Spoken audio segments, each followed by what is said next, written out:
Hello YouTube, Marauders here, and this is the Microsoft Surface Pro 3. Now it's almost been a year since this was launched here in Malaysia, and if you have been using the Surface Pro 3 a lot and you've been using the pen a lot, some of you might have realized that the pen might be either getting a bit unresponsive or the pen might have stopped working. So now for those of you who still don't know, the Surface Pro 3 pen actually needs a battery, and the problem here is that the battery that they use is a 4A battery. It's a quadruple A battery. Now look very closely. This is not a AAA battery. This is a 4A battery. Now in Malaysia, this type of battery is highly uncommon. Heck, I didn't even know the batteries of this size exist until I started using tablet PCs many years ago. So getting a battery replacement is actually a very big question for a lot of people. Now for some people which I talked to, which was asking me for battery, where can they find replacement for this, is the first thing is you don't go into a Microsoft store looking for it. They don't sell batteries. Yes, they sell the system, but they don't stock batteries for obviously various reasons. Now, so where can you go find a 4A battery? Well, obviously not 7-Eleven. It used to be very difficult to find 4A batteries, but if you're in the KL or Selangor area, and I think other places as well, you might have seen Radio Shacks popping around all over the place. Well, most of them you might have seen Radio Shacks popping around, and Radio Shack is pretty much the only place I know that has a good supply of 4A batteries. Now, as you can see, it's actually quite expensive. It's $13.70 just for two of these. But well, what can we do about it? I mean, it's not like we can just choose not to buy them. You could try ordering it from overseas or something, but seriously, you just want to order two batteries? Okay, that's I guess that's your choice. So if you have a Radio Shack, if you can find a Radio Shack, you can have access to a Radio Shack, yep, just go there, tell them I want a 4A battery, not a AAA one. Be very careful, okay? You want a 4A battery. But what if you don't have access to a Radio Shack?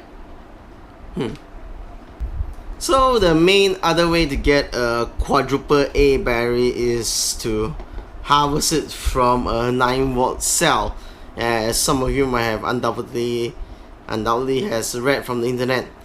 Now, the first thing before all this, you should know before this, is that you can't just simply take a 9-volt cell and get 6 cylindrical batteries from it.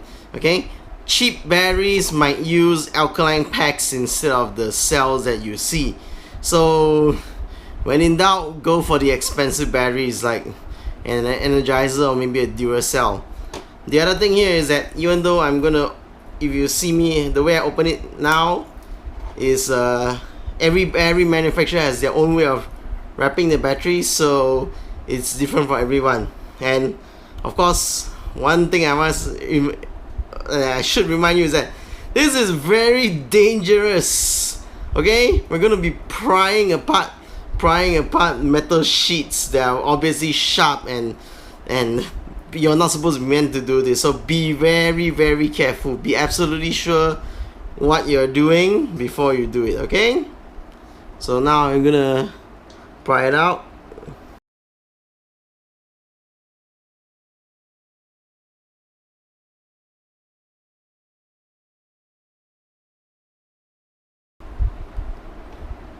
Yep, I got a bad feeling about this. Okay, remember how I said that you have to be careful because not all 9-volt batteries have that quadruple A battery inside. All 9. Well, I think Mr. Energizer changed their how they make these 9-volt batteries, because I don't think I see 6 cylindrical cells inside this thing.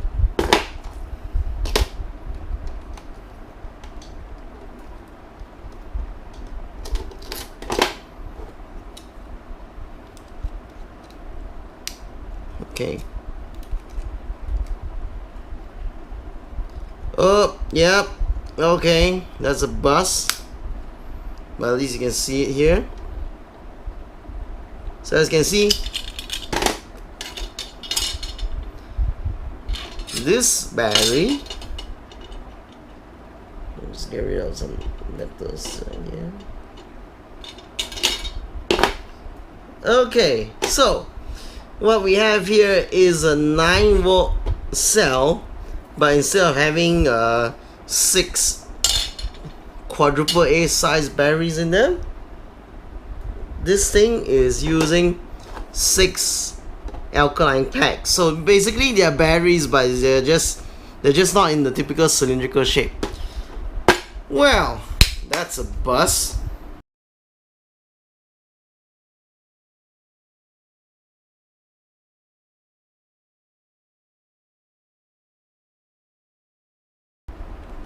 Hey, that's nice. And here we go. Okay, so these from Daisho, they do exhibit one particular interesting difference from what I got last time, which is that they are actually marked with a negative and positive. The last one I opened up didn't actually have these sort of markings on them. Okay, so once we have the batteries, so we just yank them apart. Actually, I bought this a while back, so I wonder if there's still any current in them. So one thing that you need to be aware of is that, notice how the plus side, in this case the plus is actually a flat and it's not the one stuck outside, but we can confirm that with a barometer. Hopefully this still has charge. Okay, so if we look at it, this thing has current.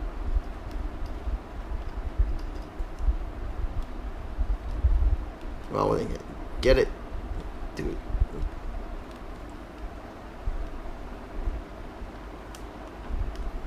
The contacts are a bit harder to get, but okay, you can see that now. So there is charge in this battery. It is 1.5 and it is good.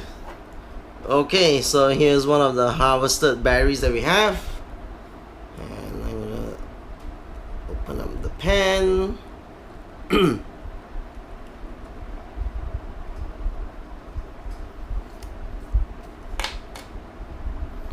So here we have the quad A.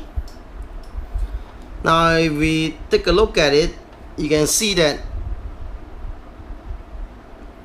the harvested one that we have, now okay, the positive, note that the positive is actually here. So the one that we pulled out from the 9-volt is actually slightly shorter. Most likely because for the actual battery, the tip is actually a small little cover here to give it this dot here. So whereas the harvested one doesn't have it, so that's why it's just a little bit shorter. Now usually this shouldn't be a concern because most battery receptacles have a little spring at the end, so that they can push the battery forward and make sure that it's a tight fit. So usually the spring is able to force it up a bit.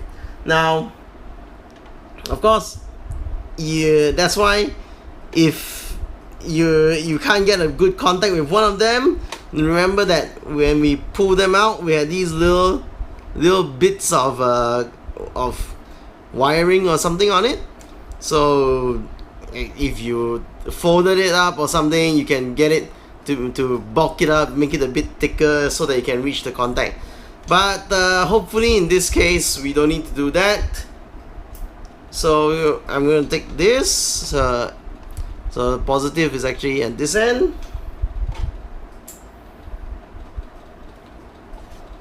So we'll just sit it in.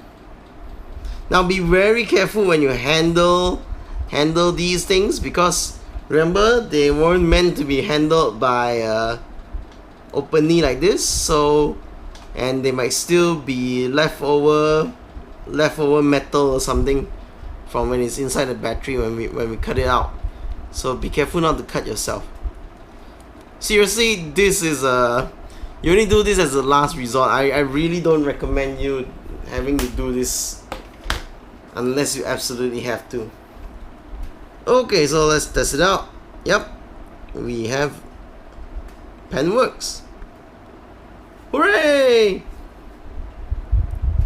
Now, as I mentioned, I really don't recommend this as something you should do. You shouldn't use this as the main source for your quad A batteries, because it's I think it's actually very dangerous cutting it open, especially if you're not familiar with the batteries or something. And well, a lot of things could have gone wrong. So seriously, try and find the batteries from a Radio Shack. I mean, I know there aren't that many here in Malaysia, but try your best to do it, because cutting it open is really a last resort. The fact that we can actually buy it from Radio Shack is, well, it's a very small consolation. Maybe if you can't find it where you are, try and hit the forums or try and get your friends that are in KL or something to get it for you. Okay, now this is Marauders, and see you all in the next video. That's an interesting picture.